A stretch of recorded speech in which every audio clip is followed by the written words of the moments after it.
Pessoal da Campus Party Portugal, peço aqui desculpas aos palestrantes que eles precisam se alongar, às vezes por mais de 30 minutos, mas como tem outros esperando, a gente precisa ir tocando e como já demorou um pouquinho, eu não vou me alongar mais e vou começar apresentando os próximos palestrantes.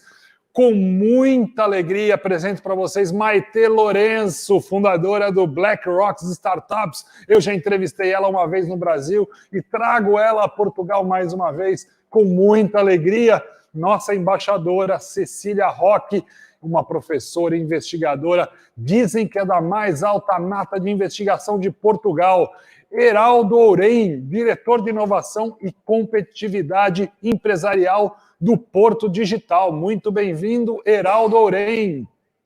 E Lydia Caldana, Global Brand Strategies, Trend Forecast and Consumer Insight Analyst. Olha, um cargo longo assim, quase derruba o apresentador. Vamos para os 4 palcos.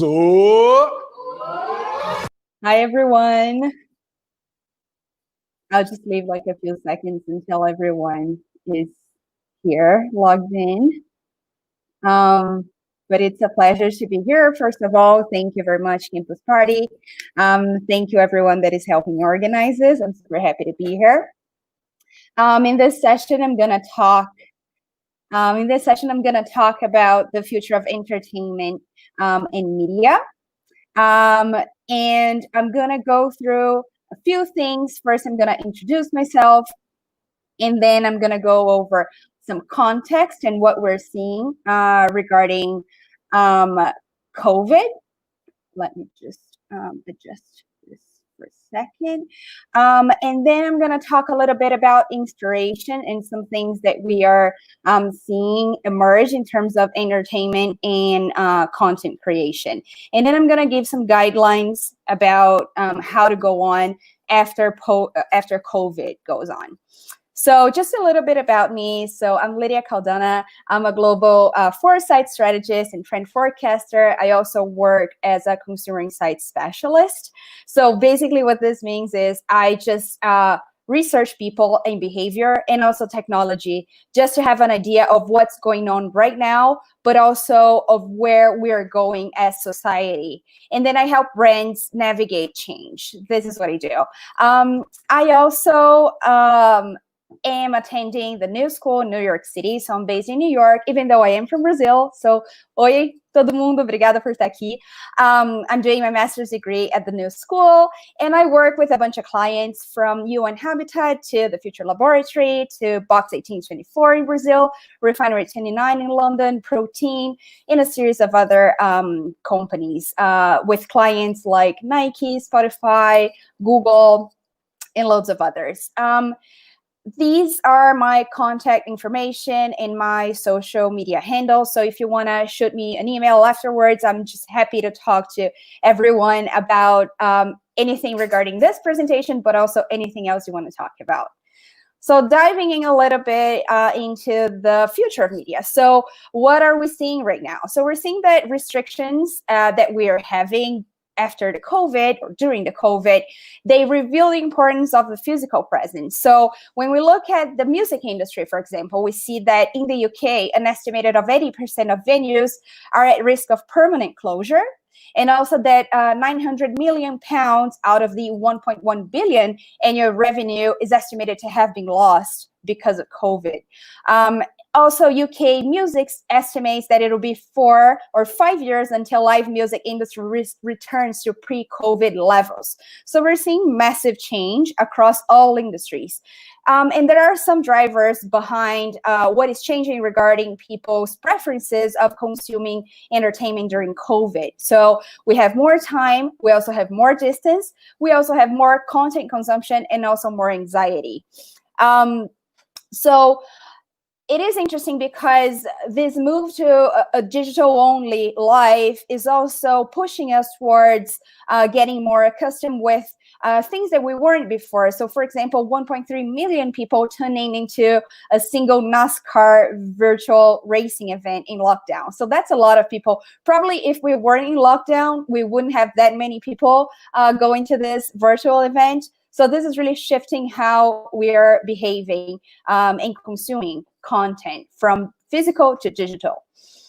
But then at the same time, if we have a physical social distance happening, we also have a virtual social life that is fully operating. So 20.7 million people tuned into the One World Together at Home live stream concert, for example. That's a lot of people around the entire world. So we do have so much going on online at the same time. And the more time we spend online, the more complex our expectations become. So we are becoming very savvy about the digital that we consume online. So we're not just, turning on our televisions and putting on some random program to watch. We really want something that engages us now. And there's all the talks about video conferences and video events, virtual events. So COVID has accelerated the change, even for digital native companies. So companies like Netflix, Uber, Airbnb, all these companies that were born in the digital age, they're already seeing the need to disrupt their business already. And that is because we no longer expect very traditional anything, but also video conferences or digital content. We want something that is meticulously crafted, bespoke, and we have this amazing detailed virtual spaces that provide meaningful connections. So that's very complex, I know, but I'm going to go over some inspirations and some ideas that might be helpful for you all. Yeah, and then at the same time, we have this Zoom exhaustion or video conference exhaustion. So this is very real. And I know this for a fact because I run Future Resources. If anyone wants to look it up, on Instagram, it's future.resources. It's basically a way of mapping out events every week. And then it has some other cool stuff too about resources for information. And it's a women-focused platform. You can look it up later. But it is, there's a real fatigue there. I myself attend loads of digital events every week. And at one point, you're just like, how much more can I take of just sitting down and watching someone, lecture to me via a tiny computer screen? And then we're entering this new era in which we're now in a remote conferencing uncanny valley. And that is a term coined by Jeremy Belson, who is a VR expert at Stanford University. So basically what he's saying is that when we're online, when we're offline, eye contact alone exploits nonverbal vocabulary that is as extensive as the Oxford English Dictionary. So now that we're online and the camera is situated above our screen, we're just losing a lot of the clues that we normally get when we are in a in-person meeting. So this is also particularly true in a group meeting.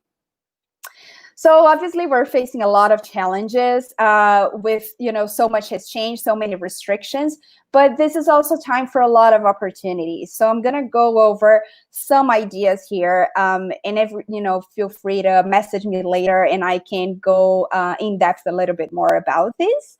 The first one is recreated spaces. So technology is being used to recreate physical spaces and also expand their reach. Because if once we were just restricted to, that pub or that music venue or whatever, that store, now if it is online, anyone in the world that has access to internet can access it. So one example is this guy from London. So he recreated his favorite pub entirely in VR.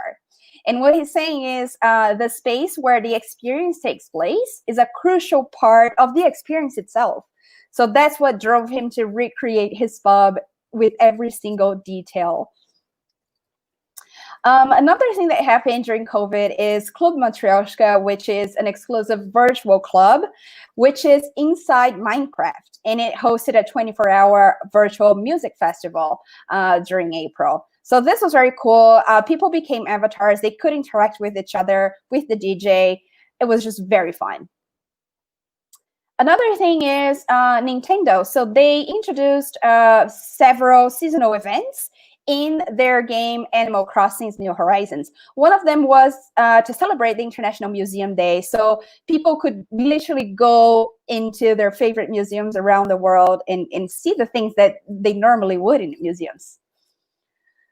And this is a really cool entertainment technology company called Wave, and they are the creators of the world's first multi-channel virtual entertainment platform for live concerts. So basically, they turn people and performers into an avatar, and they can perform live, but digitally.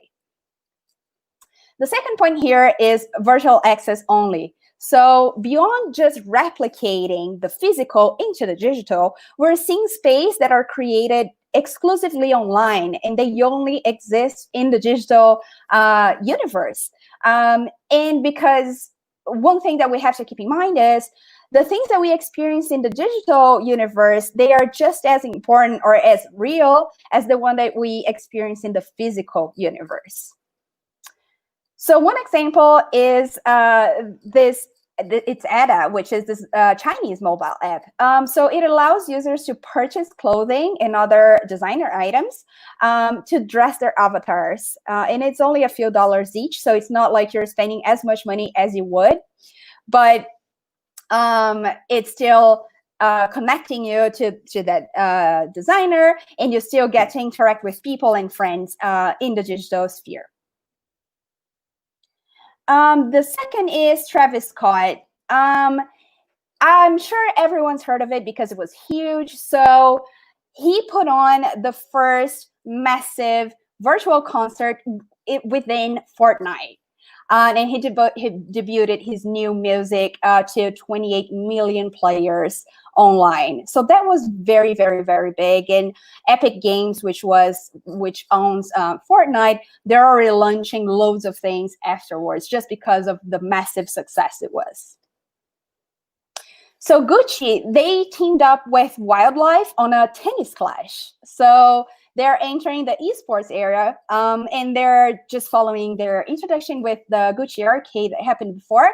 This is a collaboration that allows players with the mobile game, to discover exclusive outfits designed by the brand. So this is really amazing because you can go in as yourself and you can pick your Gucci items and play tennis dressed as a Gucci-sponsored tennis player.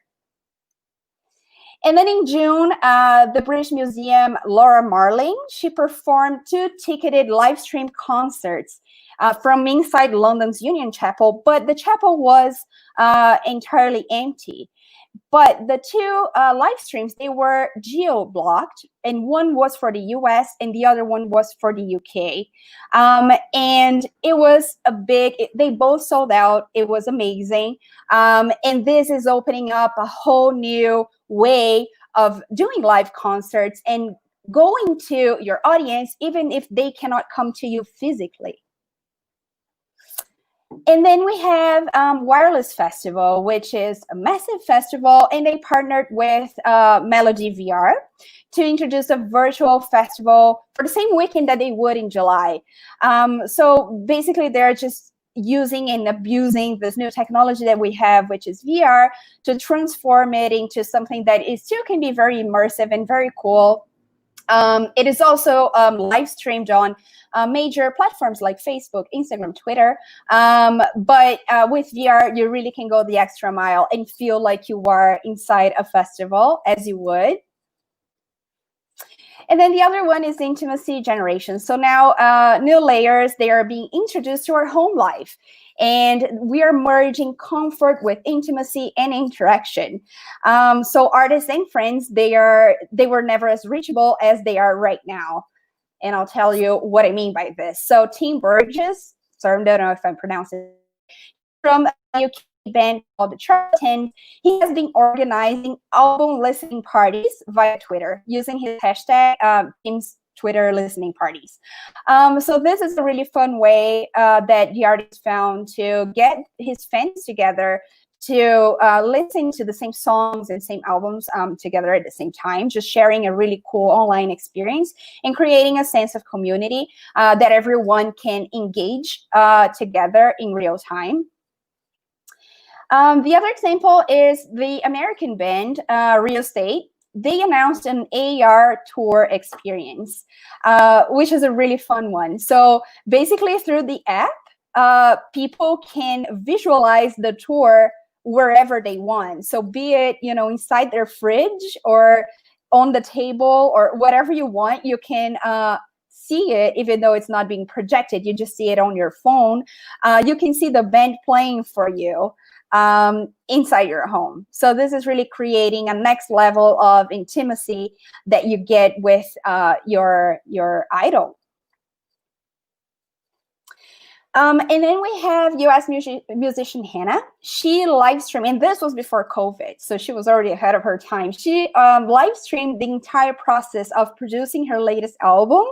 And also she did a tour rehearsals and post-show reaction, everything online, and she saw the subscription numbers double and donations rocket after this. So this is really amazing, a really great way to show the process and also just kind of make engagement very real and authentic. And then we have Spotify. So I'm not sure if everyone's seen this, but Spotify, they launched a Listening Together campaign, which basically is a microsite that you can go and you have this amazing sense of community around music that is really touching on the platform's social qualities, which I was very happy to see actually, because I felt like Spotify could do a little bit more in terms of that. So this is really great. So when you go into the microsite, there is an interactive globe that helps you visualize how 30,000 people around the world are listening to the same song at that same second that you are. And there's also a group session feature that allows you paid subscribers to share playlists in real time as well.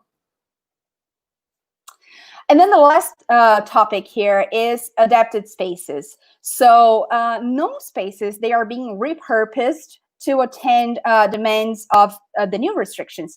And creativity is really flying high here to transform yesterday's tools into tomorrow's way of living. So in Denmark, but then also again, everywhere in Brazil, in the US, just everywhere, we're seeing parking lots becoming new live stream events, be it, with in-person playing concerts or just streaming. This is just a way to take that empty place and transform it into something that is still giving entertainment options in a different way, in a safer way. And then in April, we saw rock band Thao and the Get Down, Stay Down. They released the first major music video created entirely on Zoom, introducing a new class of highly orchestrated digital choreography. So this was very, I'm guessing they had to rehearse a lot here to get it done. But this is really amazing to watch if people want to look it up later. They were really amazing at making it very synchronized somehow. And it's just really cool, a cool way to transform a tool that we use almost every day, which is Zoom, to do something that is very engaging and very, and it is attending to their industry's demands. And the last one here, sorry. So this is physical enablers. So on the background, we have technology being used to help us reestablish balance. And we have safety and health that are now, will never be taken for granted again. And technology can be a very good ally in helping us guarantee that we are being safe. So one example is the startup called True Love Media, and they have this app called Self-Care. And they are, through this app, it invites the users into a virtual bedroom and gives them a lot of options to fulfill simple tasks like watering a plant or picking up laundry to help them find a sense of order and calm. So this is also very cool, a very nice way of taking someone into a digital universe and just finding ways of reestablishing some balance. Another example is the startup called Stronger. They have developed a wearable smart device that alerts the user when someone is less than 6 feet away. So obviously this was designed for safety at work, but we could develop similar devices for, you know, events or restaurants or whatever it is, just so we are sure that we're keeping a safe distance. And when we look into the future, giving all of these things that I just blurred onto you guys, we are seeing a merge between traditional things and digital things. So we're no longer doing, you know, either this or that. We are really seeing a merge that is going to help us have a safer and even more immersive entertainment experience. And some key takeouts here for you to think about. So content is really king, and it has always been, but now more than ever. There are just so many conferences and online events, and the ones that do have the best content are the ones that are going to stand out. And then also going, you know, very hand in hand with that is design. So we're in the digital sphere, so design can really deliver really cool things like animated stickers and wallpapers, things that are just very easy to be created and don't need shipping. They make a difference. For people running online events, sound and lighting, just basics matter. So very simple things like using a headset mic or taking advantage of a window light, you know, those things, they really create a better online experience. Also taking advantage of real-time feedback. So, you know, we have chats, we have Q&A sessions here. It is just very useful to know how your audience is reacting to it, because if you're offline, you can tell, you know, if people are applauding, if they're booing, if they're leaving the room, you know, you can see if your content is resonating or not. Here we have the chat. So this is also a very useful way of just getting some real-time response. Shorter really is sweeter.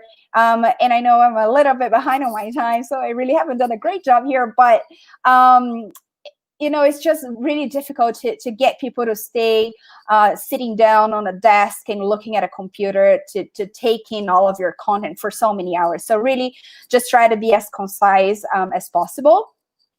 And also try to do something to engage them and to entertain them, like adding in games or quizzes, just to make it a little bit more fun. And I think like a final takeout for you guys would be digital and online, they don't just have a supporting role anymore. COVID is really showing that physical is really blending with digital. They are just as important and as complementary. You know, there's no one that is better than the other. So thank you very much for everyone that came out. I'm really happy to be here. Super happy to take in some questions if anyone has something to say. Or, you know, feel free to drop me an email, message me, or, you know, just super happy to be here. Let me see if I have anything, any live comments. No, I think that's it. Thank you very much, guys. Feel free to message me, email me anytime. Just really happy to be here. Bye.